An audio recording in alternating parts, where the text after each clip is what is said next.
Basic laboratory equipment म्हणजे लॅबमध्ये जे आपले महत्त्वाचे जे बेसिक आहेत स्टार्टिंगला मी ते घेणार आहे आणि हे थोडे शॉर्ट्समध्ये असतील, कारण याच्यानंतर मी लिहिलेले आहे की जे बायोकेमिस्ट्रीमध्ये जे इक्विपमेंट यूज होतात, हिमॅटोलॉजीमध्ये जे इक्विपमेंट यूज होतात ते मी सिरियल वाईज घेतलेले आहे खाली. तर स्टार्टिंगला आपण थोडंसं बेसिक इन्फॉर्मेशन पाहू, ज्यामध्ये बेसिक लॅबोरेटरी इक्विपमेंट्समध्ये आहेत. 1 नंबरला काय दिलेलं आहे, मायक्रोस्कोप. हा काय मायक्रोस्कोप, तर आपल्याला माहिती आहे लाईट मायक्रोस्कोप, कंपाऊंड मायक्रोस्कोप आणि इलेक्ट्रॉन मायक्रोस्कोप हे तिन्ही प्रकार मायक्रोस्कोपचे आहेत. ज्याचं काय काम असतं मायक्रोस्कोपचं, तर आपल्याला माहिती आहे लॅबमध्ये प्रत्येक लॅबमध्ये मायक्रोस्कोप हा असतोच. त्याचा यूज कशासाठी केला जातो, तर जे मायक्रो ऑर्गॅनिझम्स जे बॅक्टेरिया आपल्या डोळ्यांना नाही दिसत ते आपल्याला जे नाही दिसत ते कोणाला दिसतं माहिती आहे काय, मायक्रो ऑर्गॅनिझम, त्या मायक्रोस्कोपला दिसते. त्याचा यूज कशासाठी केला जातो, for the examination of cell, tissue, microorganisms. ठीक आहे, सेल, टिश्यू आणि मायक्रो ऑर्गॅनिझम्स एक्झामाइन मायक्रोस्कोपद्वारे केलं जातं. त्यानंतर आहे सेंट्रीफ्यूज मशीन. तुम्हाला माहिती आहे सेंट्रीफ्यूज मशीनचं कसं असतं की आपल्याला टेस्ट लावायच्या आहेत, तर सिरमच्या टेस्ट लावल्या जातात. तर मग सिरम काढण्यासाठी आपल्याला काय करावं लागतं, सॅम्पलला, समजा हे सॅम्पल आहे प्लेन ट्यूबमध्ये आपण सॅम्पल घेतलेलं आहे, हे सॅम्पल आहे, या ट्यूबमध्ये सॅम्पल आहे. सेंट्रीफ्यूज मशीनमध्ये कसं आपल्याला बॅलेन्स करूनच सॅम्पल ठेवायचं असतं. मग आपण हे सेंट्रीफ्यूज मशीनमध्ये ठेवलं तर ह्याच्यामध्ये जे ब्लड आहे, स्टार्टिंगला ठेवते वेळेस काय असते, फक्त ब्लड. मग ते ज्यावेळेस ते सेंट्रीफ्यूज केलं जातं, सेंट्रीफ्यूज केल्यानंतर त्याच्यामध्ये काय होणार की एकदम वर येणार, सिरमचा जो पार्ट आहे तो एकदम वर असणार आहे, खाली असणार आहे RBC आणि सेंटरला असणार आहे WBC. म्हणजे हे काय करतं, सेपरेट करते ब्लड कंपोनंट्स असेल, किंवा आपण ज्यावेळेस ट्यूबमध्ये युरिन पण प्लेस करू शकतो. त्यानंतर त्याचं युरिन सेडिमेंटेशन जे खाली राहणार आणि एकदम वरचे आपण काय करतो, मग ते डिस्कार्ड करून हे जे शेवटी त्याचे जे सेडिमेंट्स राहिलेले असतात ते स्लाईडवर आपण मायक्रोस्कोपमध्ये चेक करतो. तर सेंट्रीफ्यूजचा यूज कशासाठी केला जातो, हे जे ब्लड कंपोनंट्स आहेत मी सांगितलं आहे, जसे की RBC, WBC, प्लेटलेट, हे सेपरेट करतं सेंट्रीफ्यूज मशीन आणि युरिन सेडिमेंट्स पण. त्यानंतर आहे वॉटर बाथचा यूज कशासाठी केला जातो, to maintain constant temperature, 5 biochemical test. एकच मिनिट. त्यानंतर आहे वॉटर बाथ काय करतं, कॉन्स्टंट टेम्परेचर मेंटेन करतं टेस्टसाठी. ठीक आहे, कॉन्स्टंट टेम्परेचर मेंटेन करतं. आणि अजून त्याचं खाली मी लिहिलेलं आहे, नंतर कळेलच कशासाठी यूज केला जातो. नंतर हॉट एअर ओव्हन, हे एक बेसिक आहे, बेसिक लक्षात ठेवा, याच्यावरून नंतर आपण MCQ पण घेणार आहोत. हॉट एअर ओव्हनचा यूज कशासाठी केला जातो, तर dry heat sterilisation. Hot air oven जो आहे तो ड्राय हीट स्टरलायझेशनसाठी यूज केला जातो. त्यानंतर जो ॲटोक्लेव आहे, इथे आहे ॲटोक्लेव. तर ॲटोक्लेव कशासाठी केले, ॲटोक्लेवमध्ये काय असतं, steam sterilisation equipment and media. Steam sterilization of equipment आणि मीडियाचं स्टरलायझेशन याच्यामध्ये ॲटोक्लेवमध्ये केलं जातं. आणि हॉट एअर पण ड्राय हीट स्टरलायझेशन असेल तर हॉट गरम कशासाठी असते, मग ड्राय हीट स्टरलायझेशनसाठी. नंतर इन्क्युबेटरमध्ये आपण काय करतो, इन्क्युबेटरमध्ये टेम्परेचर कंट्रोल केलं जातं. कशासाठी बॅक्टेरिया कल्चर ग्रोथसाठी. ठीक आहे, जे की इन्क्युबेटरमध्ये जे की बॅक्टेरियल कल्चर ग्रोथसाठी टेम्परेचर मेंटेन करावं लागते, तर ते टेम्परेचर मेंटेन कसं इन्क्युबेटरमध्ये केलं जातं. ठीक आहे, त्यानंतर ॲटोक्लेवमध्ये सांगितलं. त्यानंतर रिफ्रिजरेटरमध्ये जे की एक डीप फ्रीझर आहे, डीप फ्रीझरमध्ये जसं की तुम्हाला एक्झाम्पलमध्ये डीप फ्रीझर जसं की आईस्क्रीम वगैरे राहते बघा शॉपमध्ये, तर त्या डीप फ्रीझरमध्ये ठेवलेली असते ती. तर ते त्याच प्रकारे आपण कशासाठी यूज करतो डीप फ्रीझर रिफ्रिजरेटरचा, की रिएजंट्स जे आहेत ते रिएजंट्स स्टोअर करण्यासाठी, ब्लड किंवा सॅम्पल्स पण आहेत ते पण डीप फ्रीझरमध्ये आपण स्टोअर करतो. Storage of reagents, blood and sample. कळलं. डीप फ्रीजर का, मी तुम्हाला खाली फोटो पण दाखवून देईल की इक्विपमेंटची इमेज पण आहे माझ्याकडे. ठीक आहे, मी दाखवून देईल. त्यानंतर आहे pH मीटर. pH मीटरचा यूज कशासाठी, आता ही माहिती आपल्याला pH. तर एक मिनिट, ही अशी pH असते ज्यामध्ये इथे असते 7 म्हणजेच काय असते, न्यूट्रल. मग 7च्या अगोदरचा पार्ट जो असतो तो काय असतो, ॲसिडिक असतो, आणि 7च्या नंतरचा जो पार्ट असतो तो असतो बेसिक.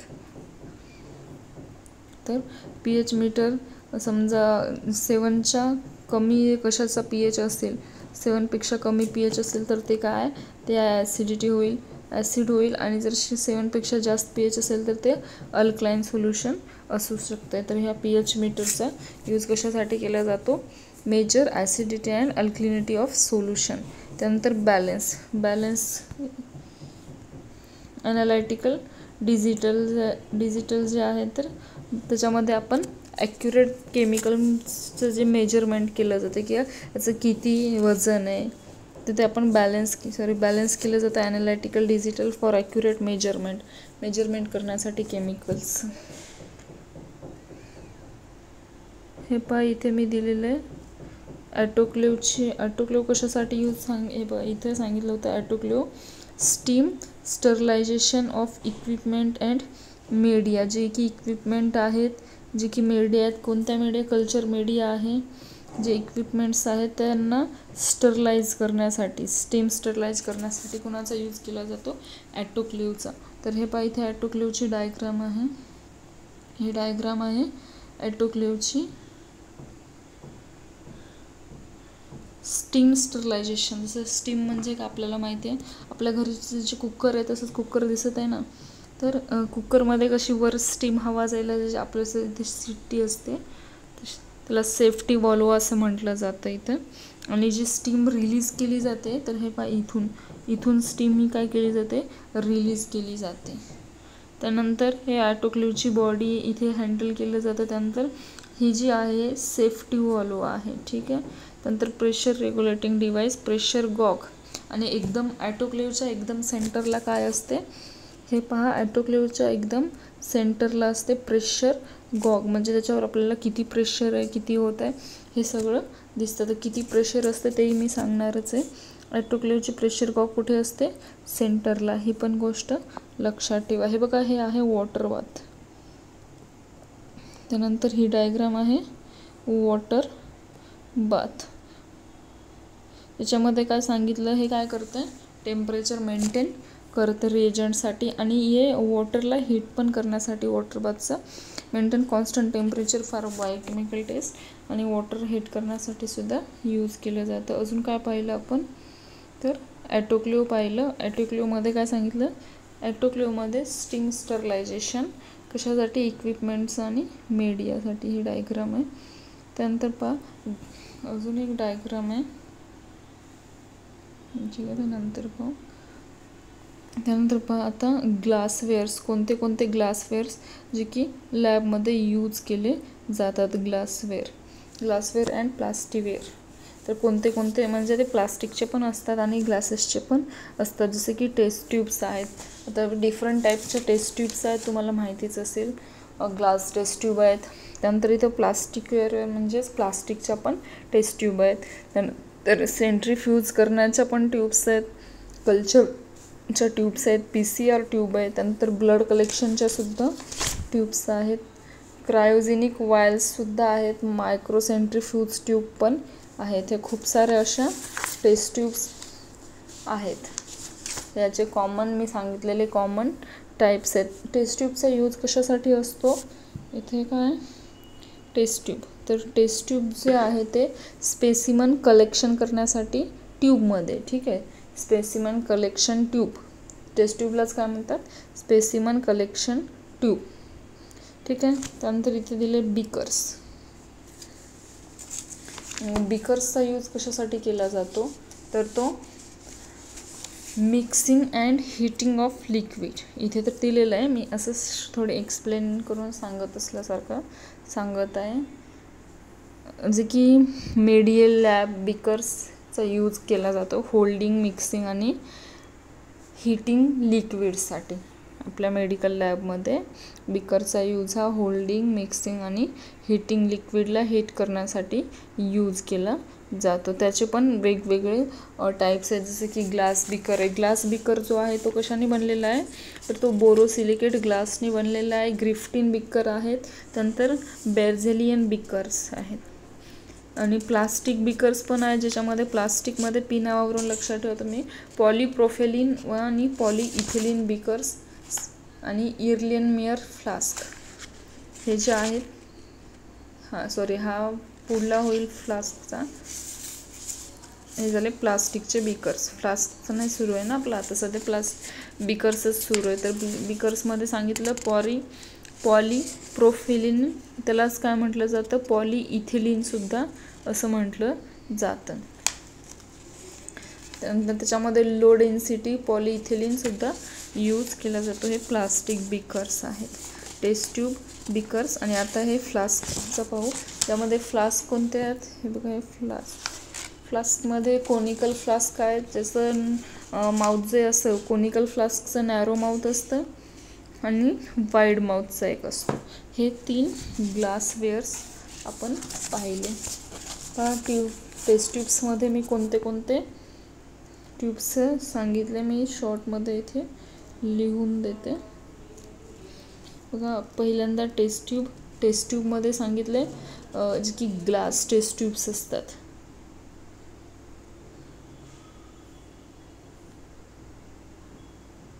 ग्लास टेस्ट ट्यूब लक्षात ठेवा तुम्ही कोणते असतात, ग्लास टेस्ट ट्यूब्स असतात. त्यानंतर जे की ग्लास टेस्ट ट्यूब आहेत ते कशाने बनलेले आहेत, तर ते बोरोसिलिकेट ग्लासनी. कोणत्या ग्लासनी बनलेले आहेत, तर ते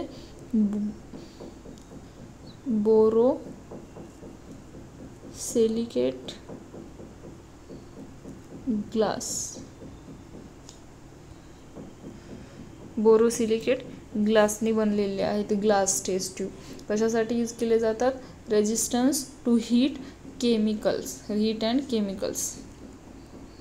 त्यानंतर जे आहे प्लास्टिक टेस्ट ट्यूब्स, हे झाले ग्लास ट्यूब्स झाले. त्यानंतर जे ठीक आहे, हे झाले ग्लास टेस्ट ट्यूब सांगितले मी कशासाठी रजिस्ट करतात टू हीट आणि केमिकल्सला. त्यानंतर जे आहे प्लास्टिक टेस्ट ट्यूब आहेत. टेस्ट ट्यूबचा सेकंड एक झालं ग्लास टेस्ट ट्यूब. आता सांगत आहे मी प्लास्टिक टेस्ट ट्यूब. जो प्लास्टिकच्या ट्यूब्स आहेत ते कशाने बनलेले आहेत, तर लक्षात एकच ठेवायचं, पॉलीप्रोफायलिन किंवा पॉलीप्रोपिलिन, इथिलीन अँड नायलॉन या 3नी बनलेले आहेत प्लास्टिक टेस्ट ट्यूब. ठीक आहे. कोणी प्लास्टिक टेस्ट ट्यूब जे आहेत ते पी वरून लक्षात ठेवा. पॉलीप्रोपिलिन, त्यानंतर आहे पॉलीइथिलीन,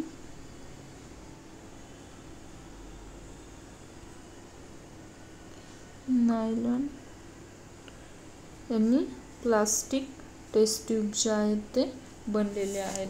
पॉलीप्रोपिलिन, पॉलीइथिलीन आणि नायलॉननी. त्यानंतर जे थर्ड टेस्ट ट्यूब आहे, असे टेस्ट ट्यूब कोणत्या आहेत ते सांगत आहे मी. त्याच्यामध्ये सेंट्रीफ्यूज ट्यूब्स, म्हणजे आत्ता सांगितलं सेंट्रीफ्यूज मशीनमध्ये जे ठेवले जातं, तर त्याच्यामध्ये जे ठेवले जातात ते असतात सेंट्रीफ्यूज ट्यूब, ज्या की हाय रोटेशनल स्पीड असते. Designed with stand high rotational speed in centrifuges, often conical और फ्लॅट बॉटम असतात, मेड फॉर प्लास्टिक और ग्लासने बनलेले असतात. त्यानंतर जे आहेत ते कल्चर ट्यूब्स कशासाठी असतात, growing and maintaining cell culture, जे ते मेंटेन करून ठेवण्यासाठी. Typically made of glass and may be sterilize.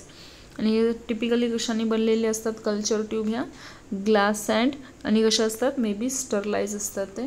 आणि PCR ट्यूब्स ज्या असतात त्या कशांसाठी स्पेशली डिझाईन केल्या जातात, polymerase chain reaction application often available in strips or in individual ट्यूब्समध्ये पण त्या अवेलेबल आहेत. आणि जे लास्टला जे आहे ते ब्लड कलेक्शन ट्यूब, ते तर आपल्याला सगळ्यांना माहिती आहे. ब्लड कलेक्शन ट्यूब कशासाठी डिझाईन केले जातात की drawing and storing blood samples त्याच्यामध्ये ड्रॉइंग अँड स्टोअर करण्यासाठी. आणि each colour coded based on the addictive they contain.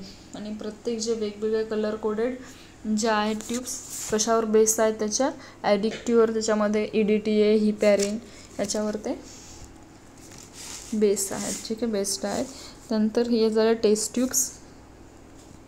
बिकर्सचं पण सेम तसंच सांगितलं मी. बिकर्स कशाने बनलेले आहेत तर ते ग्लास बिकर्स जे आहेत, बिकर्समध्ये ग्लास बिकर्स जे आहेत ते बोरोसिलिकेट ग्लासनी बनलेले आहेत. त्यानंतर ग्रिफ्टिन बिकर्स पण आहेत आणि बर्झेलियन बिकर्स. प्लास्टिक बिकर्स जसं प्लास्टिक ट्यूब होत्या तशाच पॉलिप्रोपेलिन पॉलिइथिलीननी बनलेल्या आहेत. आणि हे जे फ्लास्क आहेत, फ्लास्कमध्ये एक इथेच लिहिलं आहे पण कोनिकल फ्लास्क जो आहे, कोनिकलमध्ये कसं आहे माहिती आहे का, त्याचं जे माउथ आहे कोनिकल फ्लास्कचं कसं असते माहिती आहे का, हे बघा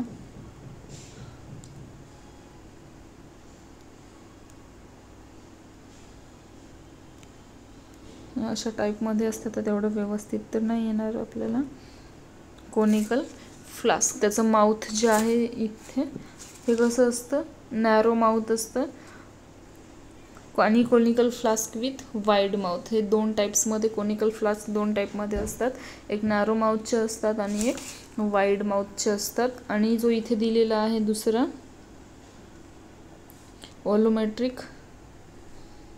ओलोमेट्रिक फ्लास्क जो आहे त्याच्यावर कसं असतं माहिती आहे का, इकडे पहा,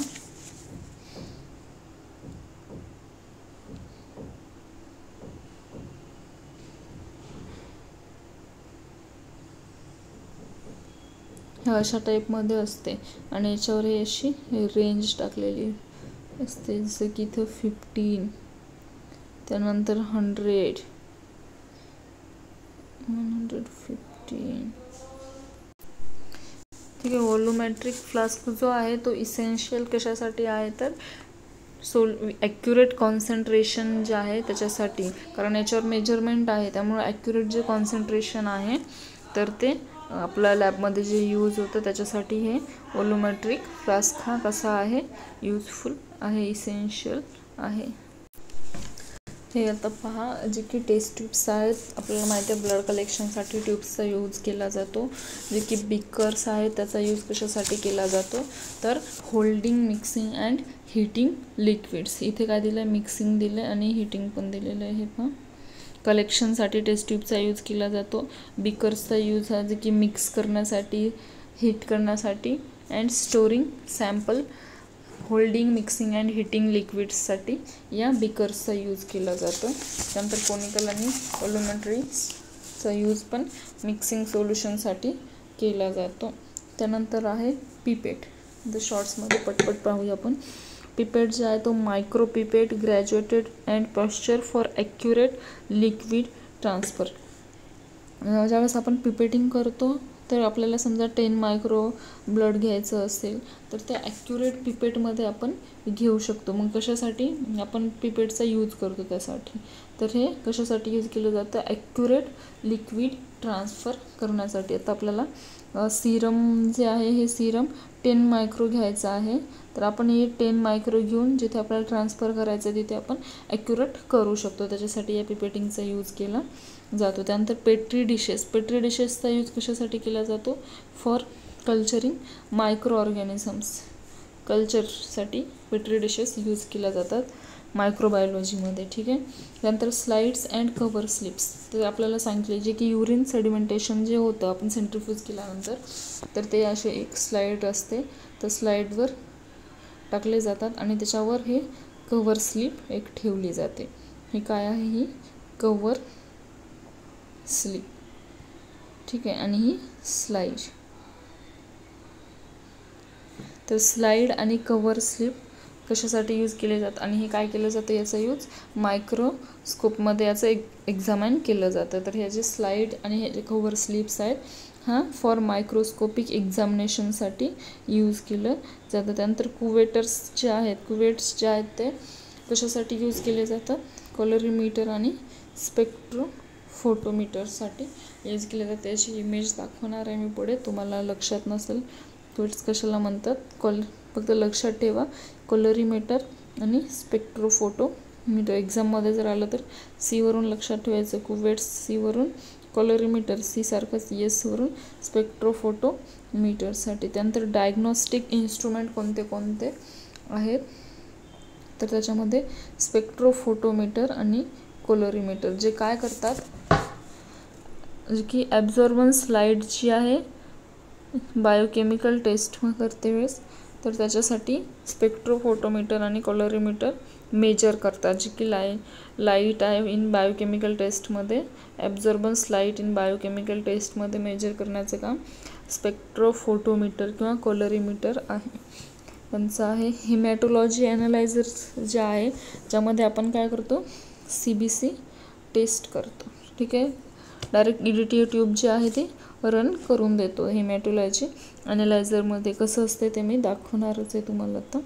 नंतर बायोकेमिस्ट्री ॲनालायझरमध्ये काय, जसं की LFT वगैरे आपण टेस्ट लावतो, LFT, KFT, TFT थायरॉइडच्या, हे सगळं कुठे बायोकेमिस्ट्री ॲनालायझरमध्ये केलं जातं. तर हे काय करतं, automated testing of blood chemistry parameters, याच्यामध्ये automated testing of blood chemistry parameters याच्यात केलं जातं. त्यानंतर युरिन ॲनालायझर जे आहे ते टेस्ट युरिन पॅरामीटर्स, जे की युरिनचे पॅरामीटर्स आहेत त्यांचे टेस्ट केले जातात युरिनमध्ये, जसं की क्रिस्टल्स, RBC किती आहेत, क्रिस्टल किती आहे, हे जे युरिनचे पॅरामीटर्स आहेत ते केले जातात युरिन ॲनालायझरमध्ये यूज होतो त्याचा. त्यानंतर इलेक्ट्रोफोरेसिस ॲपेरेटसमध्ये प्रोटीन आणि DNA सेपरेशन. त्यानंतर ब्लड गॅस ॲनालायझरमध्ये measurement of pH, oxygen, CO2 in blood. हे बघा इथे आहे fully automatic biochemistry analyser. Clear नाही दिसत आहे का, अच्छा ठीक आहे, क्लिअर नाही, नंतर पाहू आपण. हे आहे फुल्ली ॲटोमॅटेड बायोकेमिस्ट्री ॲनालायझर, जिथे हे आणि हे जे आहे CBC साठी सांगितलं होतं, हे काय आहे, हेमॅटोलॉजी ॲनालायझर.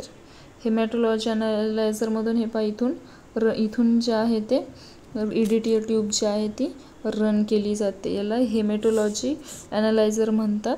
आणि हेमॅटोलॉजी ॲनालायझर कशासाठी, CBC साठी यूज होतं. आता सांगितलं मी, हे फॉर CBC हे यूज केलं जातं. त्यानंतर जे बायोकेमिस्ट्रीचं ॲनालायझर आहे ते ॲटोमॅटेड टेस्टिंग ब्लड केमिस्ट्री पॅरामीटर जे आहेत ब्लड केमिस्ट्रीचे, जसं की सांगितलं मी आताच, लिपिड,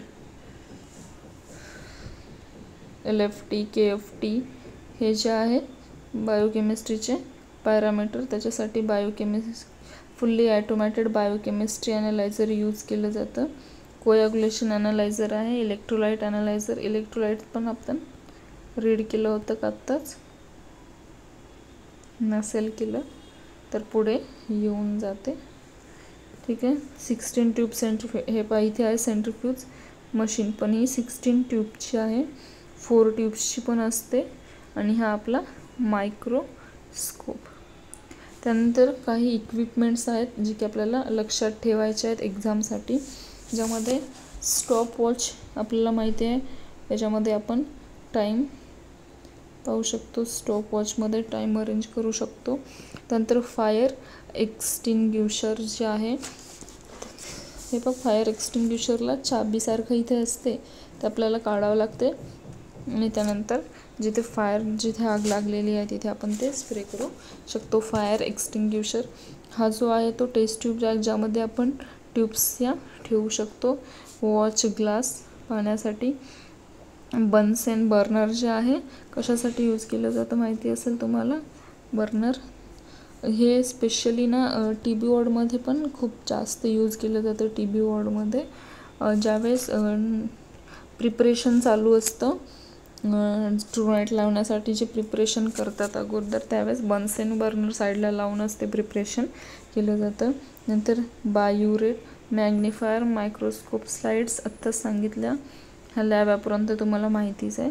डेसिकेटर, आता हे जे आहे हे तुम्हाला माहिती नसेल, एकच मिनटं. हे काय आहे? डेसिकेटर. हे जे आहे डेसिकेटर, त्याचं हे जो वरचा पार्ट आहे ना, हे आहे लीड डेसिकेटरची. आणि हे जे आहे याच्यामध्ये चेंबर राहतात इथे, आणि इथे असते ही जी दिसत आहे तुम्हाला इथे अप्पर डेसिकेटर प्लेट आहे. आणि इथे जे खाली दिसत आहे एकदम खाली ही जी आहे लोअर डेसिकेटर प्लेट आहे. कशासाठी याचा यूज जे आहे डेसिकेटरचा यूज, याच्यावर हे लीड आहे आणि याच्यामध्ये 2 प्लेट्स असतात. एक लोअर डेसिकेटर प्लेट असते आणि एक अप्पर डेसिकेटर प्लेट असते. आणि याचा यूज जो आहे, या डेसिकेटरचा जो यूज आहे तो कशासाठी केला जातो? सील्ड कंटेनर, हे जे सील्ड असते पूर्ण सील्ड कंटेनरचा use to create and maintain low humidity environment. Low humidity environment typically for काय स्टोअर करण्यासाठी? Typically to storing moisture sensitive material or drying the sample. आणि स्पेशली तो कशासाठी आहे तर मॉइश्चर सेन्सिटिव्ह मटेरियल आणि सॅम्पल ड्राइंग सॅम्पल ड्राय होण्यासाठी, drying sample and moisture sensitive material. कसं लक्षात ठेवणार तर ठेवून द्या. आता हे डेसिलेटर पाहून तर कसं बंद दिसत आहे ना, तर ते आपल्याला कळालं की हे सील कंटेनर आहे. ठीक आहे, कशासाठी यूज? आता हे असं बंद राहिलं तर त्याच्यामध्ये ह्युमिडिटी एन्व्हायरमेंट मेंटेन होतेच, हे आपल्याला माहिती आहे. आणि मॉइश्चर सेन्सिटिव्ह मटेरियल ड्राइंग सॅम्पलसाठी हे यूज केलं जातं. आणि कॉमनली यूज केलं जातं लॅबोरेटरीमध्ये आणि इंडस्ट्रीयल सेटिंग्समध्ये, जे की केमिकल्स वगैरे असतात जसे की फार्मास्युटिकल्स आणि जे अदर सबस्टन्स सारखे जे केमिकल्स आहेत त्यांनासुद्धा हे प्रोटेक्ट करण्यासाठी याचा यूज केला जातो, कारण त्याच्या मॉइश्चरवर काही इफेक्ट नाही पडला पाहिजे त्याच्यासाठी. आणि याच्यामध्ये काय असते माहिती आहे का? डेसिकेटरमध्ये एक मिनटं, हा महत्त्वाचं, याच्यामध्ये आहे सिलिका जेल याच्यामध्ये असतं आणि कॅल्शियम क्लोराईड.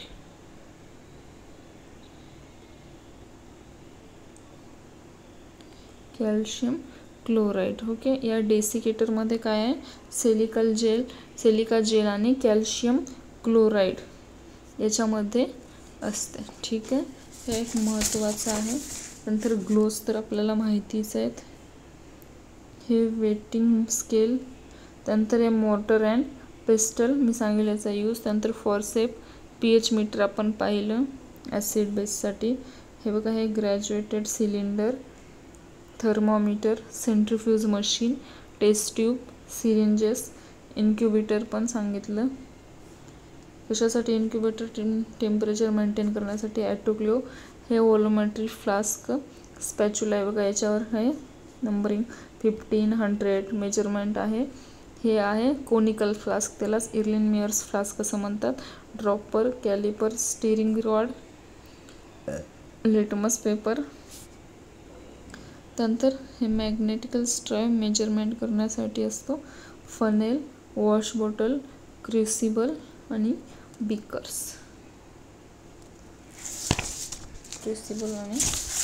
हे डिजिटल मेजरमेंट आहे. हे अजून काही खूप सारे यूज केले जातात लॅब इक्विपमेंट, पण हे जे आहेत हे थोडेसे आपल्याला सगळ्यांना माहिती असणारेच आहेत. बघा, त्याच्यानंतरचा पार्ट आहे ते पाहू आपण. हे जे सांगितलं मी आत्ता, पहा कोणतं? मॉर्टलचं. हे पहा, मॉर्टल अँड पिस्टल. हे लॅबमध्ये यूज केलं जातं. कशासाठी केलं जातं तर जे आपण घरी आपला जो खलबत्ता असतो तो कशासाठी यूज केला जातो, ग्राइंडिंगसाठी यूज केला जातो.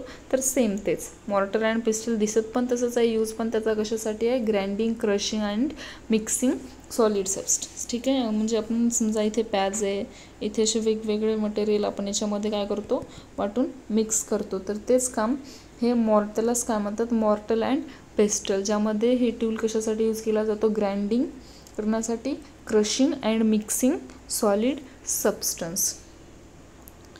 ठीक आहे, कळालं. आणि याचा शेप कसा आहे, क्लब शेप्ड ऑब्जेक्ट आहे. कशासाठी यूज करायचं समजलं, grind material with in the mortar. त्यानंतर हे पाहिलं आपण मायक्रोस्कोप, सेंट्रीफ्यूज मशीन, हे बघा हे अशी राहते, इथे बॅलन्स करून ठेवावं लागते. त्यानंतर हे जे आहे हे पहा लॅमिनर एअर फ्लो कॅबिनेट आहे, जे की यूज येणार आहे. हे ॲटोक्लेव, गॅस क्रोमॅटोग्राफ, इलेक्ट्रॉनिक बॅलेन्स. त्यानंतर पहा मायक्रोबायोलॉजी इक्विपमेंट कोणते कोणते आहेत, तर त्याच्यामध्ये पहा लॅमिनर एअर फ्लो कॅबिनेट, हे मायक्रोबायोलॉजी इक्विपमेंट आहे. इथेच दाखवलं मी आत्ता, हे बघा लॅमिनर एअर फ्लो कॅबिनेट. कशासाठी यूज केला जातो या लॅमिनर एअर फ्लो कॅबिनेटचा, तर provide sterile environment for inoculation. Sterile environment provide करण्यासाठी या लॅमिनर एअर फ्लो कॅबिनेटचा यूज केला जातो.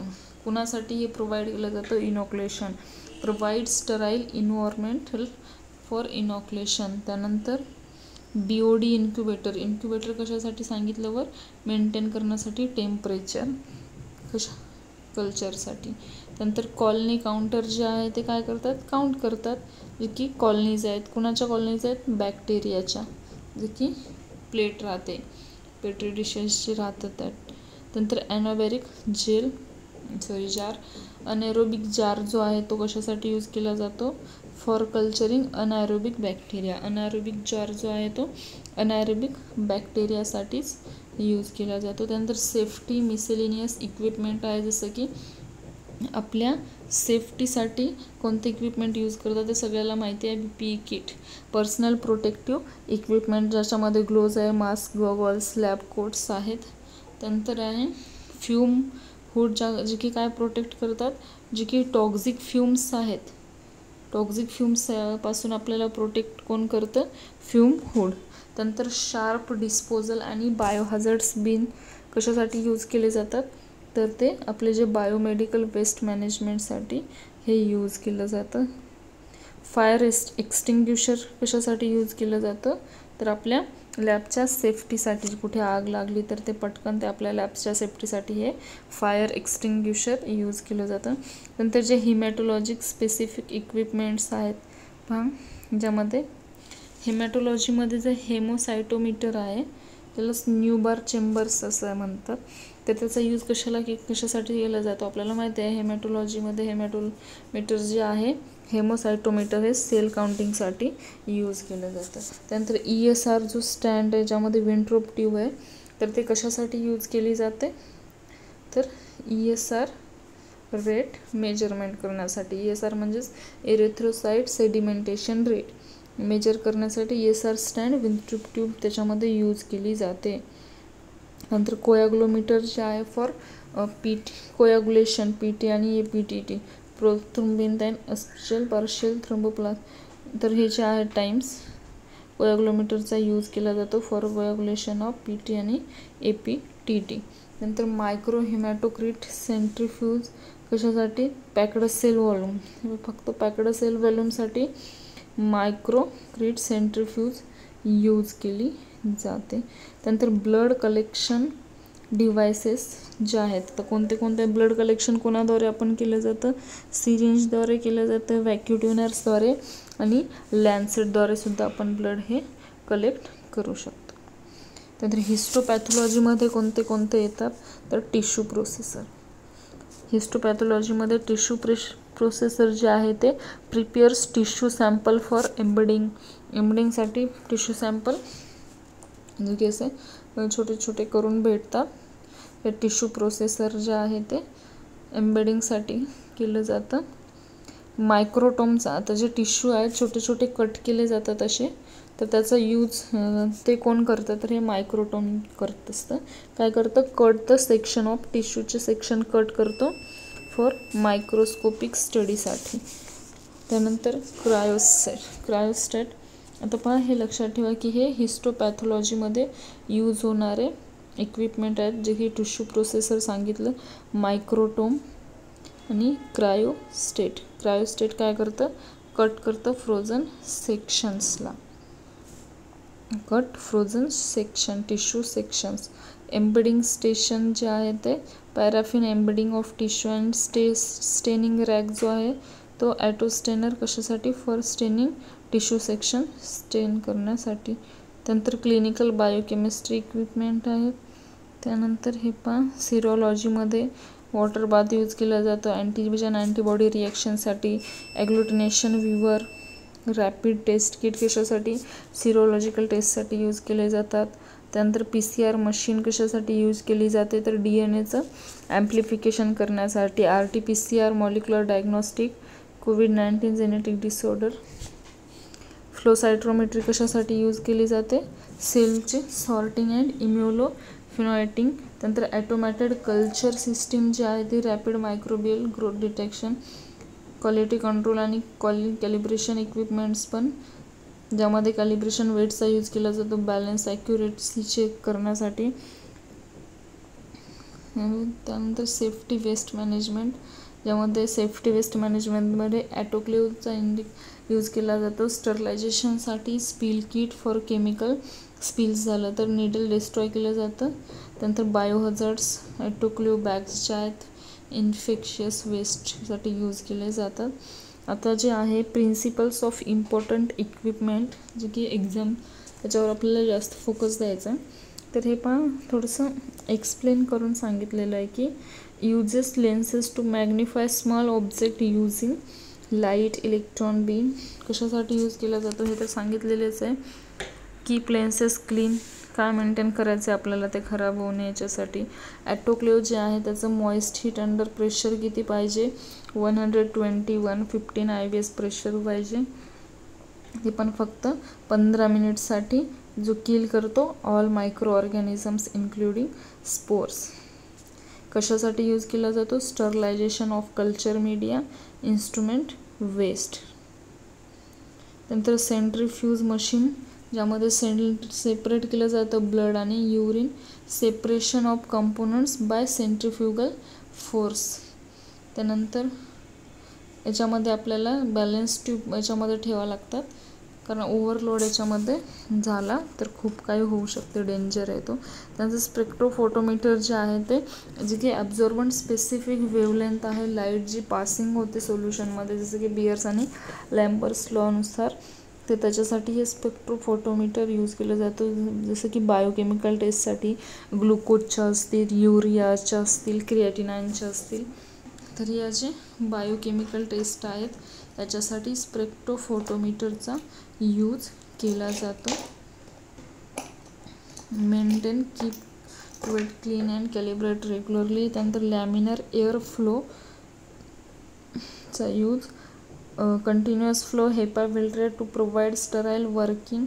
इम्पॉर्टंट डिफरन्शिएट, ज्यामध्ये ॲटोक्लेव्ह, हॉट एअर ऑन, अच्छा याच्यामध्ये डिफरन्शिएट केलेलं आहे, ज्यामध्ये ॲटोक्लेव्हमध्ये काय येते, ॲटोक्लेव्हचा टाईप जो आहे तो मॉइस्ट हीट, त्याला हीट केलं जातं 121 डिग्री सेल्सिअसवर, किल करतं आहे स्पोर्सला आणि यूज केला जातो फॉर कल्चर मीडियासाठी. हॉट एअर ओव्हन जे आहे ते ड्राय हीट केलं जातं 118 डिग्री सेल्सिअसमध्ये, ग्लासवेअरसाठी यूज केलं जातं. ॲटोक्लेव्ह कशासाठी यूज केला जातो, कल्चर मीडियासाठी. आणि हॉट एअर ओव्हन जो आहे तो ग्लासवेअर आणि मेटल इन्स्ट्रुमेंटसाठी यूज केला जातो. आता इन्क्युबेटर आणि BOD इन्क्युबेटर काय आहे, तर हे जे इन्क्युबेटर आहे 37 डिग्री सेल्सिअस यूज केलं जातं फॉर बॅक्टेरिया कल्चरसाठी. आणि BOD इन्क्युबेटर जे आहे ते 20 ते 37 डिग्री सेल्सिअस यूज केलं जातं ह्युमिडिटी कंट्रोल करण्यासाठी फॉर एन्व्हायरमेंटल मायक्रोबियल स्टडीज. त्यानंतर कलरीमीटर आणि स्पेक्ट्रोफोटोमीटरमध्ये कलरीमीटर जो आहे तो uses filters limited to visible ranges आणि स्पेक्ट्रोफोटोमीटर यूज केला जातो for monochromator ultraviolet visible ranges for more accurate.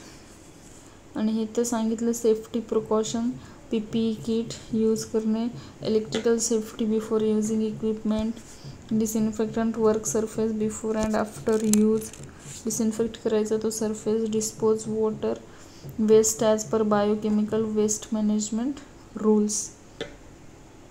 अशा प्रकारे हे आपलं इथे संपलेलं आहे, जे की इक्विपमेंट्स लॅबमध्ये यूज केले जातात. हे खूप शॉर्ट्समध्ये होतं. आता आपण डायरेक्ट याच्यावरचे क्वेश्चन्स घेऊ, MCQ.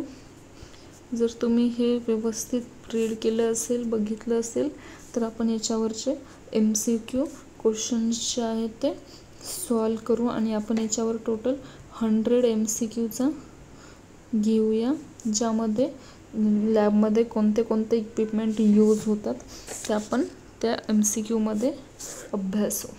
सगळ्यांनी व्हिडिओ पहा. जर तुम्हाला असाच अभ्यास करायचा असेल तर चॅनलला लाईक अँड सबस्क्राईब करा. चलो बाय.